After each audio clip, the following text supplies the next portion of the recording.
Ei, gente! Bom dia! Estamos aqui pela TV Horizonte, a TV de Nossa Senhora da Piedade, a nossa padroeira. Um abraço para você, minha amiga dona de casa, companheira de todas as manhãs. Hoje nós recebemos aqui a professora de literatura Barjute Bacha, formada em letras e jornalismo. Barjute é autora de livros didáticos, ensaios literários voltados para o estudo de obras de autores brasileiros.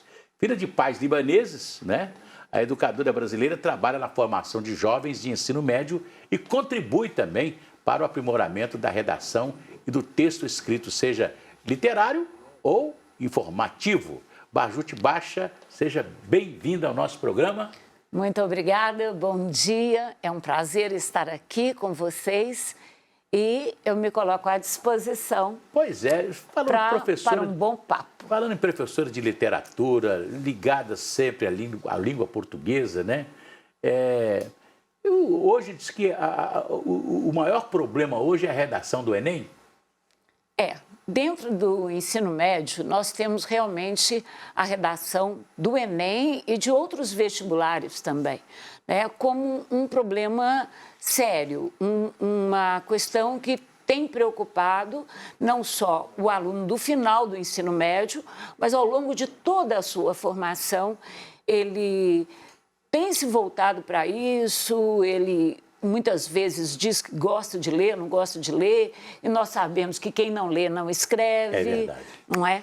Então, nós vivemos esses impasses, essas dificuldades, e com apoio de vários setores, de vários núcleos sociais, muitas vezes nós conseguimos ótimos resultados. Falta estímulo, falta orientação, falta uma boa pedagogia, falta um treino, falta um gosto pela leitura e um prazer pelo texto. Pois é, a senhora que é especialista no tema, como é que está o ensino médio hoje? O ensino médio pode dizer que... outro dia eu vi uma entrevista de que o ensino médio nas escolas particulares ele está muito bom, mas no ensino médio nas escolas públicas não está bem.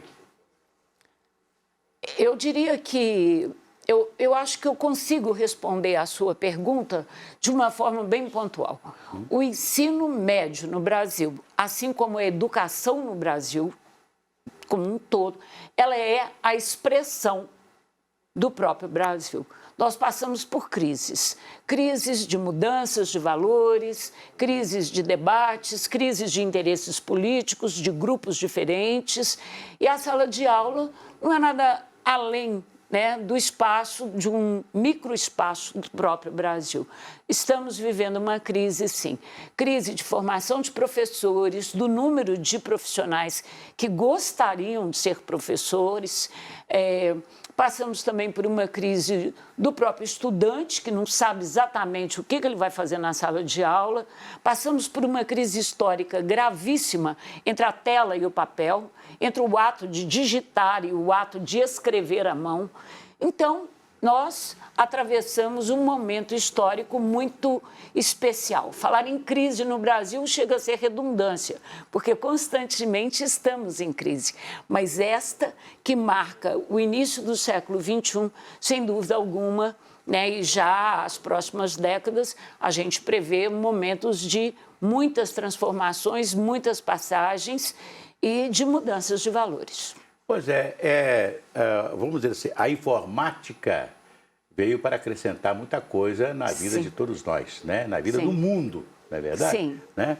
E hoje a gente fala que o grande problema é que as crianças, vamos dizer assim, que estão na pobreza e na escola pública não têm acesso à informática, a um pequeno computador, como as outras crianças têm, Seria esse o grande problema ou o foco está mudado? Eu acho que nós vivemos um momento de desvio de conteúdo. Penso que toda criança, muitas crianças têm acesso à informática, ainda que ele não tenha um computador, ele tem um celular ou tem acesso ao celular, mesmo as crianças menos privilegiadas. E eu posso dizer para você, Acir, que é necessário trazer para a sala de aula a realidade do país ou a realidade histórica do mundo ocidental. Nós precisamos de trazer para o estudante assuntos ligados à informática. Vou te dar algum exemplo. Ensinar uma redação, ensinar a escrever à mão, sim, mas ensinar a digitar uma redação também é muito importante. Então é preciso atualizar a sala de aula, colocar a informática como uma matéria que tem um interesse muito grande. Porque senão, que tipo de aluno, que tipo de estudante você está preparando para o fim do século XXI ou para meados do século XXI? Vamos dizer, na nossa geração, nós aprendemos na escola e depois, o que seria a informática hoje, lembra das escolas de datilografia? Né? Sim. A SDFG e tal, tá, aquele negócio Exatamente. tudo e tal. Você ia treinando ali, mas você já tinha uma base curricular, uma base de escola, uma base de português, né? Prova que você aprendia a fazer cartas comerciais, cartas disso, daquilo e tal, e etc. Então, você tinha mais ou menos... quando você chegava na datilografia, você já tinha uma noção de redação, de língua, né? Eu fico preocupada com hoje. Como é que essa criança hoje está lidando com isso? Pois é, essa criança, ela está vivendo um momento de muita fragmentação. A fragmentação da informação não é necessariamente, no meu ponto de vista, uma educação. Até porque o computador tem um cursor lá que ajuda a corrigir, né? Sim. Agora, vamos fazer uma retrospectiva rápida. Muitos de nós, né, mais adultos, mais velhos, aprendemos com o rádio, aprendemos com a televisão, aprendemos a datilografia, aprendemos a redigir uma carta, mas eu pergunto, quem tem ensinado hoje em dia um e-mail, como fazer um e-mail? Eu tenho alunos que muitas vezes nunca fizeram um e-mail com anexo. Um registro em um WhatsApp, o WhatsApp hoje é reconhecido como um documento jurídico. É verdade. Isso é fundamental. As famílias, muitas vezes, elas querem ajudar, mas os pais, as mães, estão preparados para isso? Será que não é momento de nós criarmos cursos de orientação para os pais, de orientação para os professores? A época que nós vivemos é uma época que tem exigido uma permanente atualização. Você próprio, Assir, eu esses dias me dei ao luxo de ouvir mais uma vez a história da sua vida, né? o seu progresso, o seu crescimento profissional. Você cresce como um menino curioso, com texto de jornal. E foi a curiosidade pelo texto de jornal que te colocou na mídia, a mídia daquela época. E você foi crescendo e se atualizando. Hoje você lida com todo o aparato tecnológico com muita facilidade.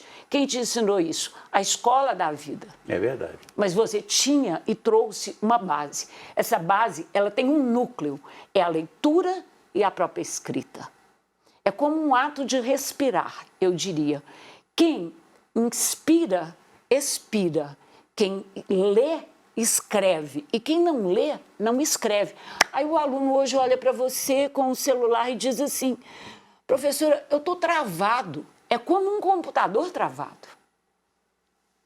Ele está travado. A redação, a nossa redação, o nosso discurso, o nosso texto histórico está travado. A sala de aula está travada. O país está travado. Os professores estão travados. E é preciso destravar. Eu gostaria de saber da senhora, parece que está faltando no Brasil, né, um grande projeto de Estado para a educação, né?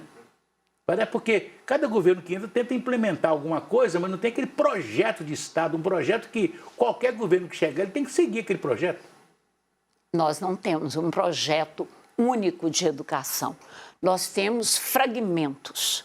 Vivemos uma época de muitos fragmentos e uma época em que muitos nem acreditam mais na unidade, mas acreditam na fragmentação. Onde que essa fragmentação vai nos levar é realmente uma incógnita. Eu fico assim, eu acho uma coisa assim, em se comparando, né, as épocas, né, que eles conseguiram nos dar uma nação que fala a mesma língua, do norte, sul, do leste e oeste, a mesma língua, né?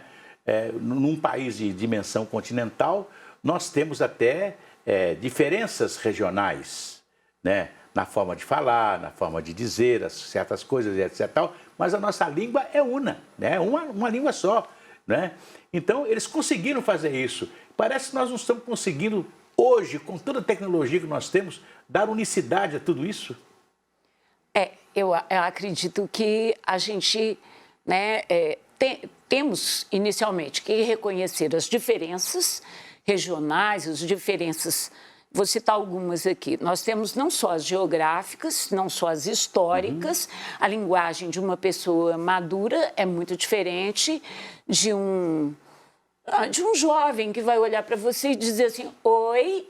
É completamente diferente, né? Então, assim, a gente tem essa dificuldade, essas diferenças geográficas, históricas, temos as diferenças, as influências, os jargões. Ontem mesmo, no jornal, eu já não me lembro se foi no Estadão ou na Folha, alguém pedia para que uma autoridade do Banco Central falasse um português mais palatável. Então, assim, porque usam muitos jargões. Nós não conseguimos, né, muitas vezes entender. Né? E na área da informática nós temos também os estrangeirismos. Bom, enfim, é preciso reconhecer que nós temos muitas línguas, né, muitas variações de linguagem, vamos dizer assim, muitas variações e variantes, mas dentro de um país, e temos uma unidade também. Então, o difícil é conviver a unidade com as diferenças e as diferenças com as unidades. Professora e escritora e crítica de literatura, Bajute Bacha, eu gostaria de deixar uma pergunta antes de nós entrarmos no nosso intervalo comercial. Temos alguma coisa ideológica nessa educação que está atrapalhando? O que é preciso ser feito? Mas só me responde daqui a pouco, logo depois desse intervalo comercial. Eu vou cantar aquela musiquinha. Vai tudo bem, muito bem, muito bem, muito bem, muito bem, muito bem, bem, bem. Com pílulas de luz, você sabe aquela dorzinha urinária, aquela sensação de queimação e ardor? Pílulas de luz são antissépticas das vias urinárias e vocês encontram em todas as farmácias e drogarias. Se persistirem os sintomas, o médico deverá ser consultado. Daqui a pouco a gente volta.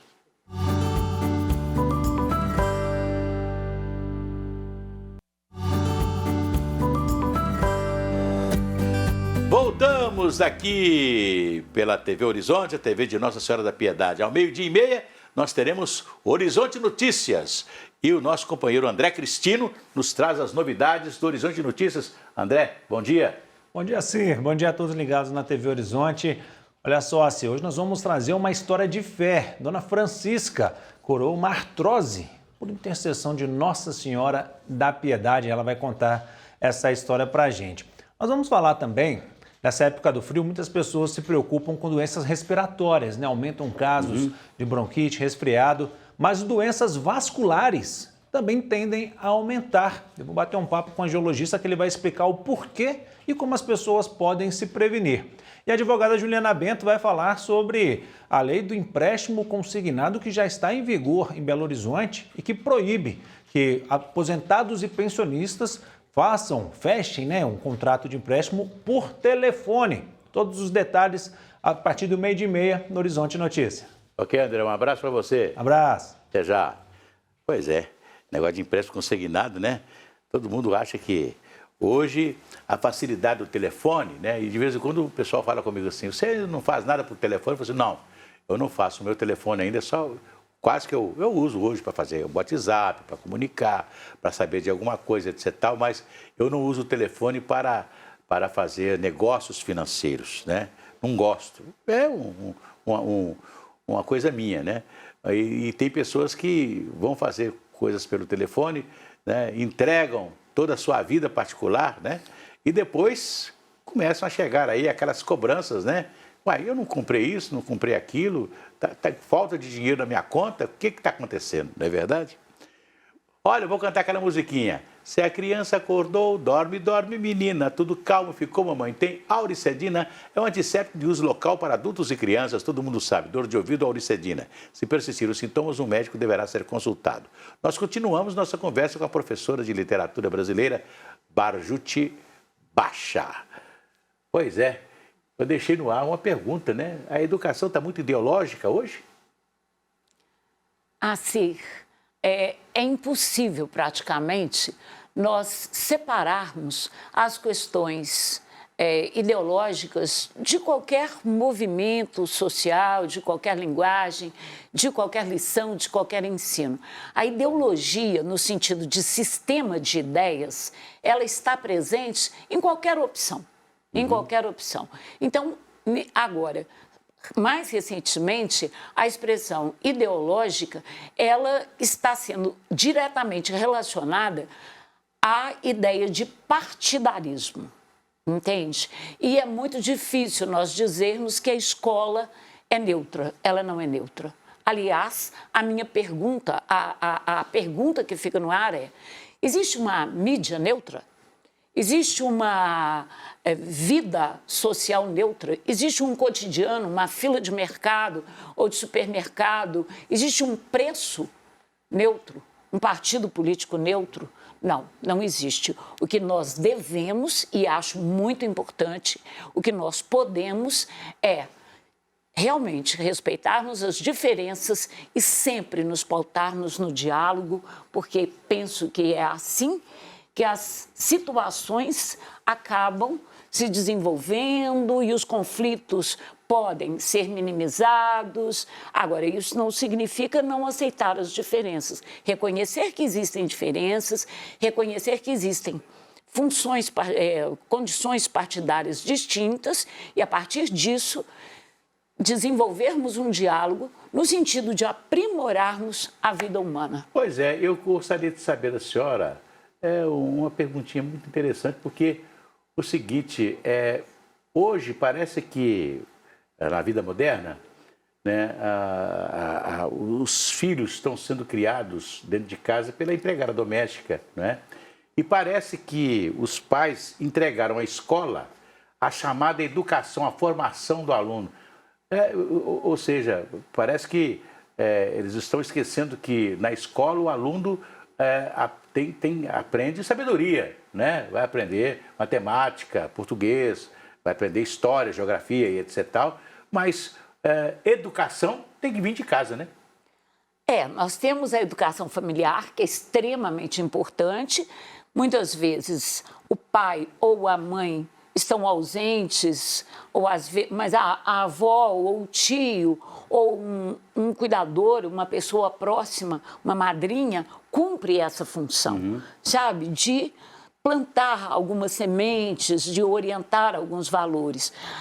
Essa formação é importante, a formação da escola é complementar e a escola, por exemplo, ela tem um espaço de formação acadêmica e tem um espaço de socialização.